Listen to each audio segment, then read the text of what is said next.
Forgotten username recovery failed on Revolut US Fix. If you're trying to recover your Revolut US username and it keeps failing, don't worry, there's a logical reason behind it. Most people assume Revolut uses a traditional username login system, but here's the surprising truth: Revolut US doesn't use usernames at all. Your login is tied directly to your phone number or email address. That's why the recovery process often fails when users search for a username that doesn't exist. Here's how to fix it. Open the Revolut app or go to the Revolut US website and tap Login. Instead of choosing Forgot Username, select Forgot Password.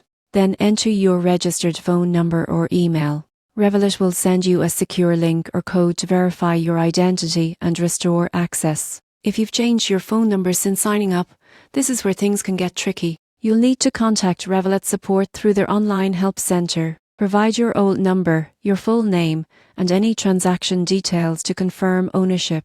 Once verified, they'll update your contact info and restore your account access. If you're still not receiving the recovery email or SMS, check your spam folder or make sure you're entering the correct country code. Revolut's verification messages sometimes get filtered or delayed, especially if your courier has strong spam filters enabled. One more thing to note: Revolut occasionally locks recovery attempts if there are too many failed tries for security reasons. Waiting at least 15 minutes before trying again often helps reset the system. So, if your forgotten username recovery failed on Revolut US, it's not actually a username issue, it's a sign that you're using the wrong recovery path. Log in with your registered phone number or email, verify your identity, and your Revolut account will be back up in no time.